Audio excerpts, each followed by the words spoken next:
Now, with a lot of construction systems, the roof construction goes with the walls and the floors and the footings. It's all a predetermined system altogether. So if you have post and beam construction, you will have a roof system that works with that system. If you have precast concrete walls, you'll have a skin and there'll be a roof that you'll decide for that. If you've got block work and then you've got floors and roofs out of concrete, then that's what you'll have. So a lot of the time for commercial projects, there's a consequence and you just keep going and the roof ends up being there. We'll have a look at some of the different types of roof systems that you can get. So a sloped roof, there is our reinforced concrete roof slab, which is what we have for our Class 2 project. And then there's simply just an aesthetic fly roof on the top that, if we were sensible, we would also use to house plant systems and things like that. Precast concrete roof systems, which would be a continuation of our precast system if we had it in the walls. Structural steel roof framing, which would be an extension of a structural steel wall construction. Rigid steel frames, steel trusses, trusses themselves, which is a bit like what I was talking about. Space frames, open web steel joists, which we've talked about already, that's the triangles that we were mentioning. Metal roof decking, which we've also talked about, where you have the frame and you have the steel cladding and you put the reinforcing and the concrete on the top. Cementitious roof planks, metal roof decking, rafter framing, light gauge roof framing, wood rafters, wood rafter framing, roofed sheathing, wood plank and beam framing, wood post beam connections, wood trusses and wood trussed rafters. My goodness. So very quickly, a member vertical is typically a column, and a piece of material heading off in a sloped direction is typically a rafter, if it's on its own. If you have a prefabricated truss system, the rafter is built into the truss. You have to have something to create the pitch of the roof. So if you have a truss system, this would be the rafter here, but because it's part of a system, it gets a different name. So this is the top chord, this is the bottom chord, that's the top chord as well, and these are web members.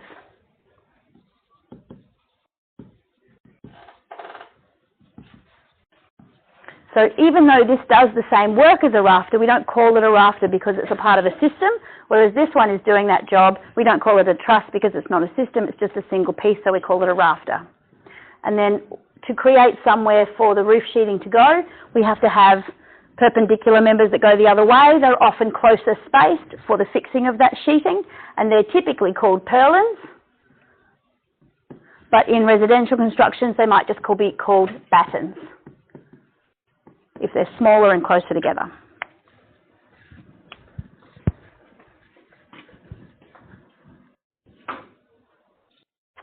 Let's have a look. What jumps out at you, Sandra, you think we should cover?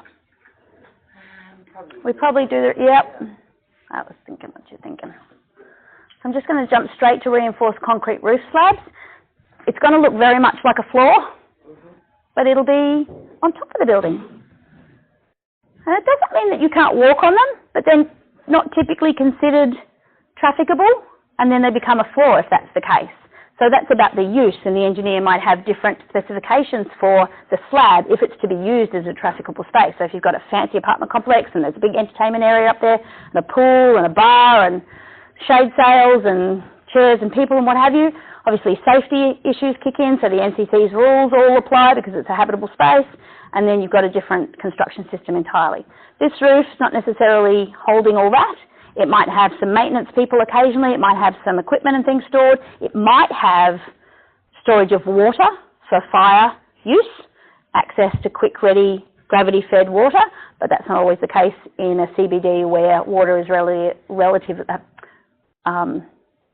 available for the fire system. What have we got? I can see if I can read this. Nope, can't. It's not easy, is it? The resolution's just not helping me out. Let's see if I can go a little bit closer.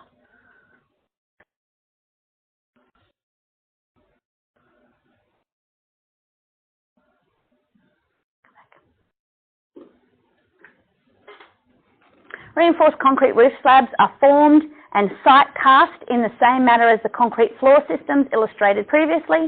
Roof slabs are normally covered with a type of membrane roofing shown in the cross-section below for flat roof assemblies.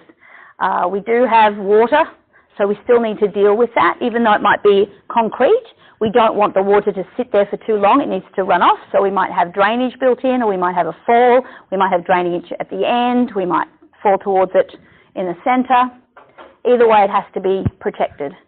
And it should be protected by a membrane, and not quite often that's a painted on membrane. And just remember that if a roof is trafficable, in other words, if there's going to be lots of movement up there of either goods or people, and if it's painted on membrane, that can destroy that membrane very quickly. A little bit of wear and tear and it's gone, yes. And I know... It's not, it's permeable. It's not waterproof as a roof on its own. No. I know a couple of apartment buildings, not here locally, that have spent hundreds of thousands of dollars, so much money, fixing water leaks. It is a complete disaster. And it's very, very hard to rectify and really, really expensive and really, really dangerous. So we've got a little diagram here on the right. It's got the reinforced concrete roof slab at the base, and you can see the hatch that illustrates that that's concrete. Then there's a smooth troweled finish to receive insulation and roofing. So this is very fancy, this roof finish. And then we've got a vapour retarder or a vapour barrier, that little dashed line. Then we've got the rigid foam or lightweight concrete insulation over the top of that. Terrific if you can afford it. And roofing membrane itself, and then a wear course. So something that can prevent that wear and tear that Sandra was talking about. So this is a terrific idea. Now the thermal mass of a very light coloured concrete slab is going to do wonders for the row of apartments directly beneath it, because often the top story of apartments here bear the brunt of the majority of the heat gain of a building and protect the courses below. So if you can get something that can keep that heat out as best you can, that would be great. But the difficulty with a high thermal mass roof is that it takes that heat in all day and then simply holds onto it all night. And over the dry season, it's not too bad because it's not very hot until late in the day, and then it cools down quite quickly. So the heat build-up's not too bad in the dry season, but in the wet season, it never really gets an opportunity to cool off. And so it just continues to heat up and heat up and heat up. And to live under that can be really uncomfortable and cost a lot in mechanical ventilation and air conditioning. So this kind of insulation and roofing membrane can really do wonders for that top course of apartments. We can perhaps recommend that in our report, can we? Do we see many people doing that here? Section J is not in place, so we don't get asked to do it. So this might be your opportunity to get on your soapbox, by all means. We absolutely will be doing it. What generally, and in the apartment building that we're going to look at, we've seen what's known as a fly roof, and this was a very typical way of constructing in Darwin. So you have your, just draw my apartment building in.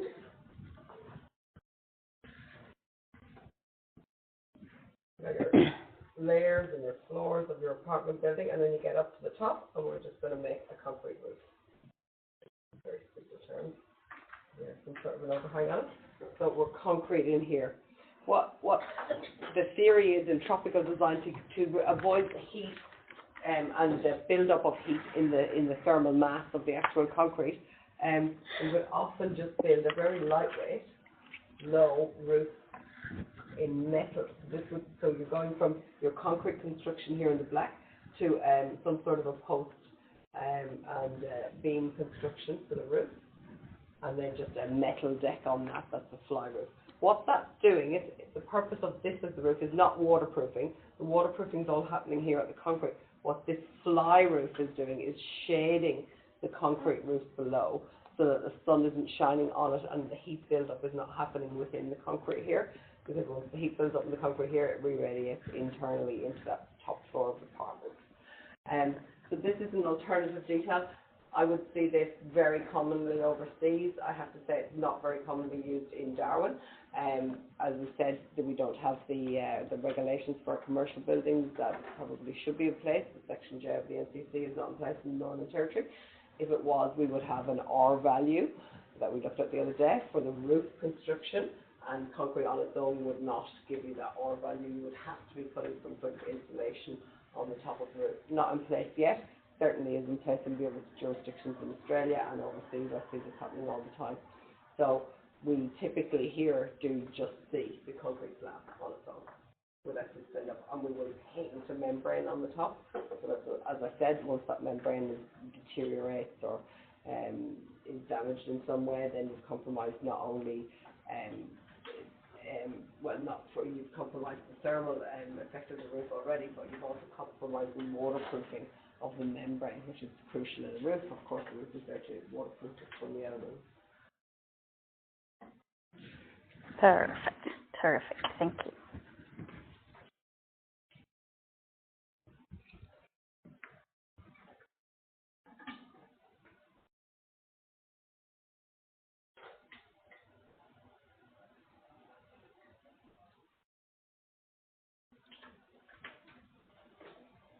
There's a little note here. An upturned edge beam can form a parapet wall. A metal reglet may be cast into the parapet to receive cap flashing.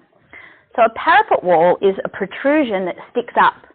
It can be useful to prevent fire. So particularly if you've got one class 1 and 10 duplex side here and another class 1 and 10 duplex side here, you have to have a fire rated wall between them. If the structure up to that point is flammable, you would have to protrude the parapet up a minimum of 450 millimetres above that. Now, often our duplex construction is non-flammable. We have steel framed trusses and steel cladding and concrete construction. So the fire rating is achieved between the two walls without having to protrude up through with a parapet. So you might build construction between two class 1 and 10 or class 2 construction systems that allows you to have a blockwork wall or precast concrete between unit number 1 and unit number 2, and then there might be perhaps say a beam out this way with steel trusses sitting on it to create the roof system. Or it might be simply a rafter system, or it might be curved beams. There's all sorts of different roof structure that you can come up with. But you simply put a fire blanket over that to show there's a gap there. And that's where you're, whoops, that started out poorly.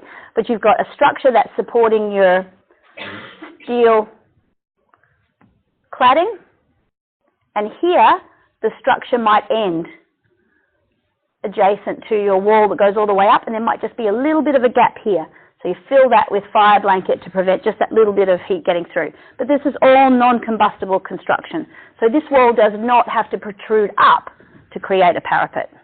It's sufficient to be within the roof sheeting and still be full separation. But if this was combustible construction or in any way combustible, you would have to extend that fire-rated wall further up to fully separate the two apartments. What they've got here is a parapet wall that then sticks up and does the same thing, made out of the precast concrete that you might be able to achieve that. So this is in a commercial setting rather than a domestic setting. We often use those upturned parapet walls to end our membrane on top of the roof as well. So the membrane comes up like shown here in the dashed line. Yeah. And it will just come up to the wall, and we might put a flashing piece over the top. So that means that any water that hits this, it gets thrown off by the flashing, and it can only be in the membrane. If we think about a concrete slab as being the roof and the parapet wall around the edge, it's a little bit like swimming pool construction. You're just giving yourself that edge so you can bring your membrane up, and you've got an upstand of a membrane. So if you just have a flat roof and your membrane just ends here, how do you protect the water from getting in under from the side? And a parapet is a really great way to do that. Also, aesthetically, parapet walls have a benefit as well. So, over the next few days, when you're walking around, have a look at some of our commercial buildings. When you look at them, you can almost tell where the floors are by the windows and the fenestration of the facade. But when you look at the very top, it's often got a thick band around the top that is the roof. Well, it doesn't mean that the slab is that thick. What it means is that you're looking at this parapet from the side, and it's giving you that band around the top that is the roof, and it's quite pleasing aesthetically. Otherwise, our roof would look very, very skinny, like a very skinny piece of icing on top of the cake. And the parapet often gives us that depth.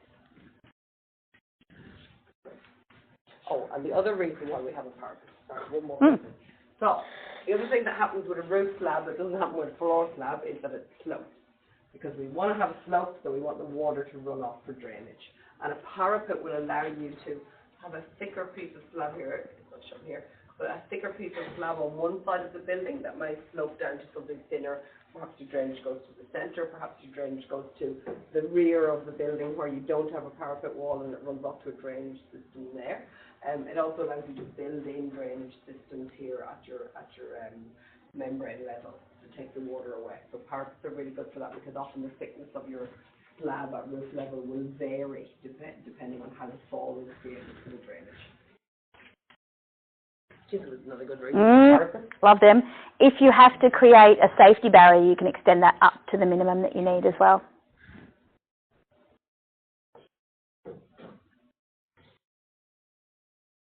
Ah, this is nifty. So there's just a little detail here. An edge or spandrel beam can support a non-bearing curtain wall. Metal anchors may be cast into the spandrel beams to secure the curtain wall panels.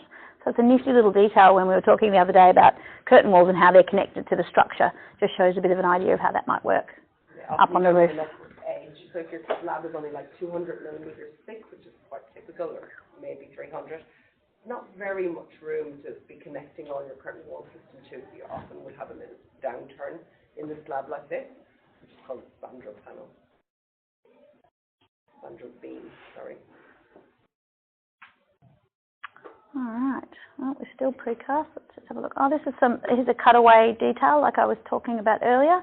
Just shows some of the different layers. I'll show you the image first and then I'll have to zoom in to be able to see the details themselves.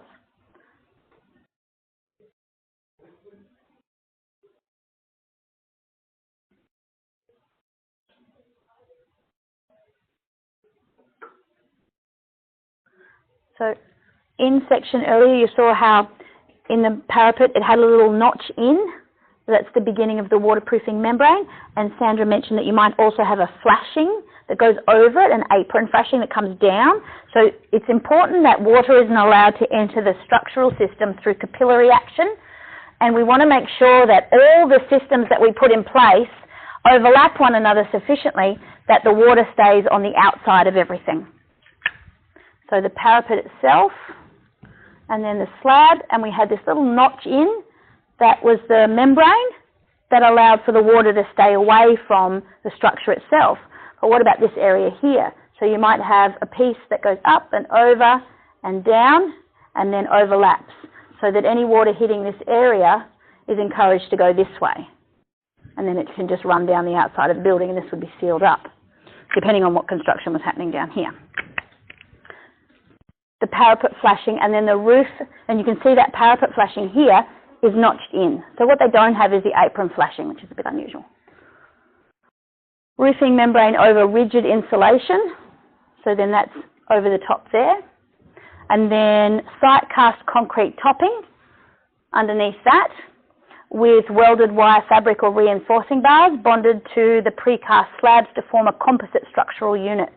That's a bit fancy, isn't it? So this is really if you're using precast concrete. Yeah. Because precast concrete obviously has joins in it. Every time you join the panels together, or even doesn't matter how tightly you might abut them to each other. These are your precast panels here. It doesn't matter how tightly you can get these panels together. You will always have a permeable joint along the edges here.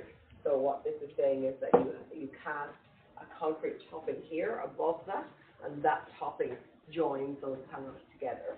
Seals it all up. And seals it all up, and then it's showing it's got underneath that. Here, and then the roofing membrane on top of that. Yeah. Seal it all up. So that's for a precast roof slab. It's a little bit different to the one I was talking about, which is reinforced. No, it would be quite difficult. All right. I don't want to spend too much more time on roof. Let me just see. Yeah, we've got the steel roof framing here. We have. Let me just see what this has got to say that might be useful. So this is a very typical roof frame. You might, if you go around to, let me see, any shade structure in Darwin that you know of that is a roof. is actually a roof with a metal deck on top. It's usually this type of steel rigid frame construction, and it really involves quite simple construction: posts, columns, beams, and then we've got the purlins, like we looked at earlier, like a C section or a Z section purlins, and then immediately over the top of that we've just got our metal deck. That's the simplest way to create just a roof if you just want a shade structure.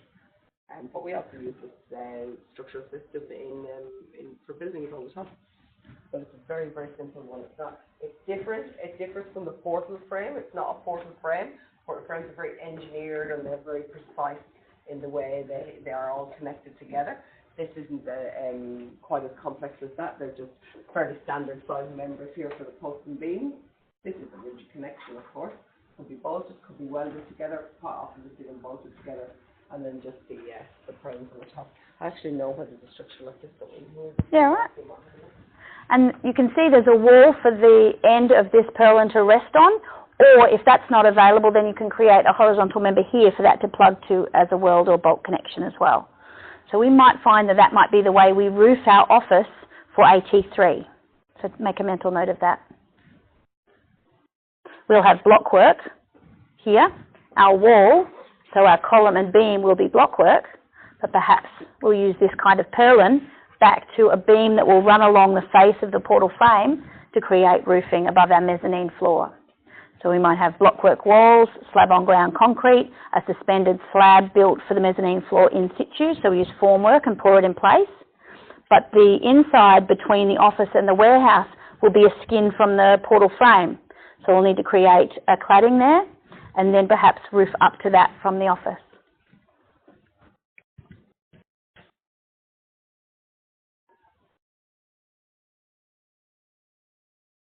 And then we're back to where we came from. So I think what Lisa's saying there is that we're building the office off the side.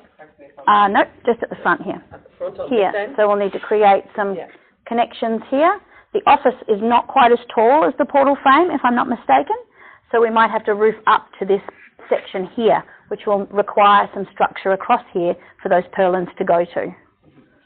That's commonly known as just a lean-to. So what you're doing is you're bringing the roof in here and you're just leaning it against this, and then you're giving it some structure out here, obviously to take the other end of the roof, whether that be blockwork or steel, can be either or, and your roof is just leaning against another structure, lean-to roof. Quite commonly used extension. Any questions about that? So there's a lovely picture of a truss to give you a bit more of an artistic impression other than the ones that I've been sketching. So as we said, the truss is all of those members together, the top and the bottom chord and the W as well. Truss manufacturers engineer those for us to meet the specifications that they need for the span they need to span. So the truss goes from the outer edge to the outer edge, and it needs to support itself with it underneath. If that's not possible, then you need to add extra walls underneath there to support that. So that's up to the engineer to let you know. You never see a truss being sent on site. Trusses are manufactured as one whole component, and they get craned onto the site as one whole component, that whole triangle. Or you can have a curved one as well. Yes. Lots of different shapes of trusses. I'm hoping we'll come across a few. Scissor truss, don't see many of those, but it make a beautiful ceiling inside. Different space frames. I have a different document that's quite good. It's the illustrations out of the glossary of building terms that has all the different trusses. I think I pointed them out the other day. All sorts of different shaped trusses that you can create to create the different shaped roofs that we want. So I drew a very simplistic rectangle where everything was the same pitch and the same height and we didn't change direction. But as soon as you start changing direction in a roof, the trusses have to adjust. So they get smaller, they get cut in half, they get truncated, they get pieces chucked out of them and then they get rotated. You might have to have double sometimes. There's all sorts of different configurations. So it's a real art to be able to design a trussed roof to achieve the complicated shapes that people like in their designs.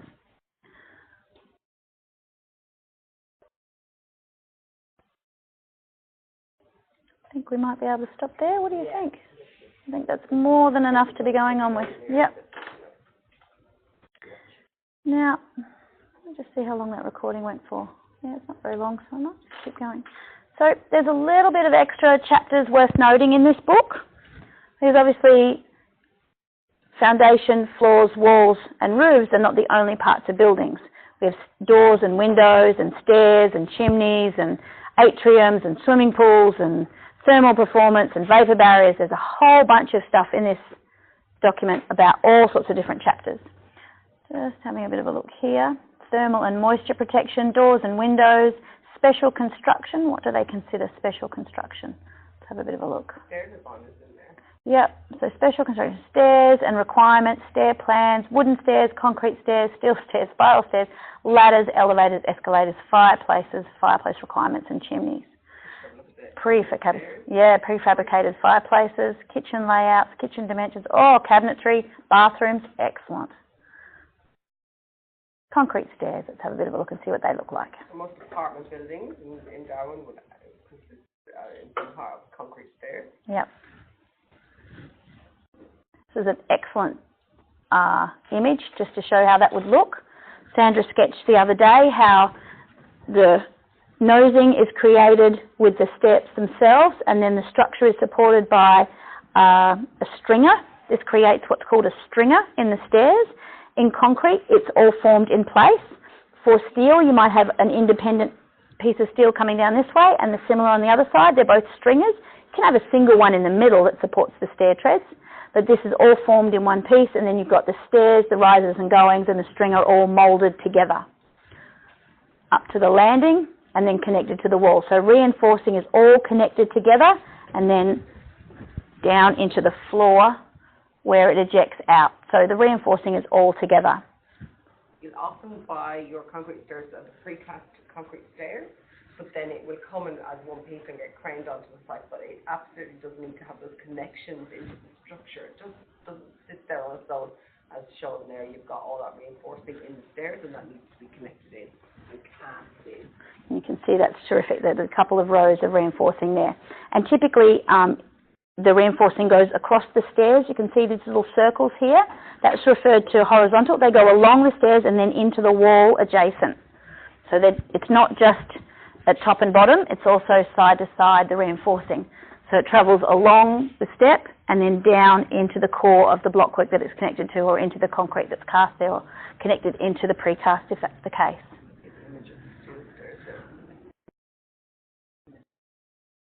There's your stringer. There's your stringer. Steel. Yep. That member there, the steel member. And then down, and then the steps. See if there's a bit more information. Oh yeah, that's terrific. So this is a really good detail. You have what would be perhaps an eye-shaped steel member here as the stringer, and then you have some steel plate welded to it, some angle, so a very small piece. So if this is the stringer in section, you can have a piece of angle, welded or bolted or both, and then the tread can sit directly on there. And that's what you're seeing. Here's the angle and the tread beyond. And you can have timber treads, concrete treads, steel treads. That's about all. Marble, nobody can afford that. And so timber stairs is constructed pretty much the same way as steel stairs, constructed with two stringers either side and then something spanning between to support and the timber thread itself could actually be thick enough to span. Yeah. Spiral Spiral chairs are a beast all of their own. Please don't be And tempted ladders. because you've no room to put in spiral stairs in a house. They're not really ever a good idea. No, you can't carry anything up them. Yeah. They don't suit old people, they don't suit children. I think if you put a spiral stairs in a house, the resale of that house has a very limited audience. This is just an assignment I did during study when I was studying. Please excuse the age. But it's my analysis of the fire-isolated stairs in the library here. So I thought, why not? So an image of them themselves. So you can see the stringer down there on the left, and they would be connected into the blockwork wall to the right. As a fire-isolated stair in a commercial precinct, you can see that the openings in the handrails are quite significant. So I've got the similar detail predicted of what I thought was inside at the time. So you can see the reinforcing connecting down into the slab and up to the landing and the way that that connects in. And then this is my attempt to show in front view how it connects into the wall with each step into the blockwork. So a little bit of interpretation there, apologies. I'm just going to zoom in a bit and see if I can read the text.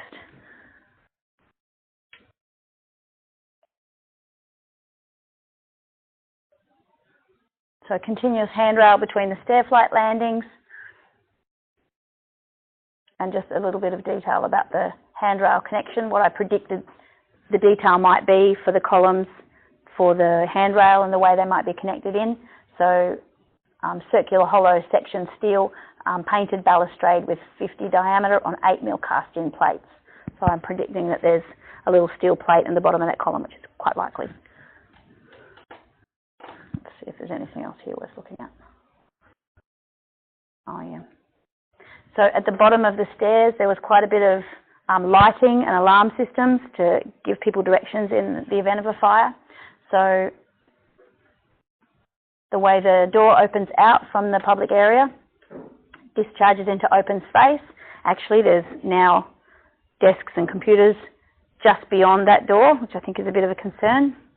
The Australian standards for the fire door and the fire rating level. So there's a little label on the inside near the hinges of this door of the fire rating level of the construction of the door.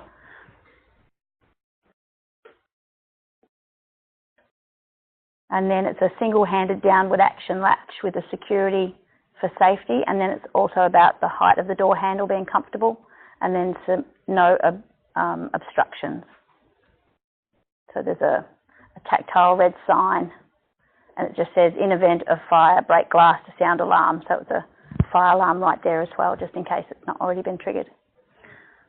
Anyway, it's a bit of fun.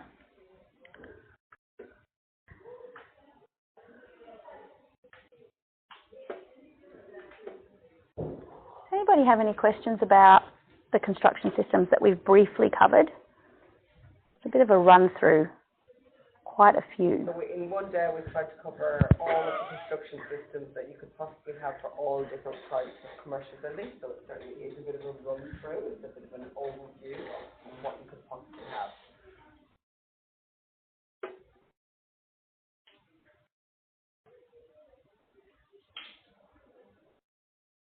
All sorts of different finishes, mechanical systems and materials. So there might be some research in there that you can use for your materials research as well. So this is certainly the reference book that you want to be using when you're doing your AT2 and AT3 projects for this, when you're looking at materials and construction systems for those systems. What we're going to do is just take a quick break, and then after the break we're going to come back together and actually discuss the construction system of AT2 together around the table. So probably just over there on that big square table. How's that sound? Yeah? And we'll put some of this into practice straight away while it's fresh. Make lots of notes.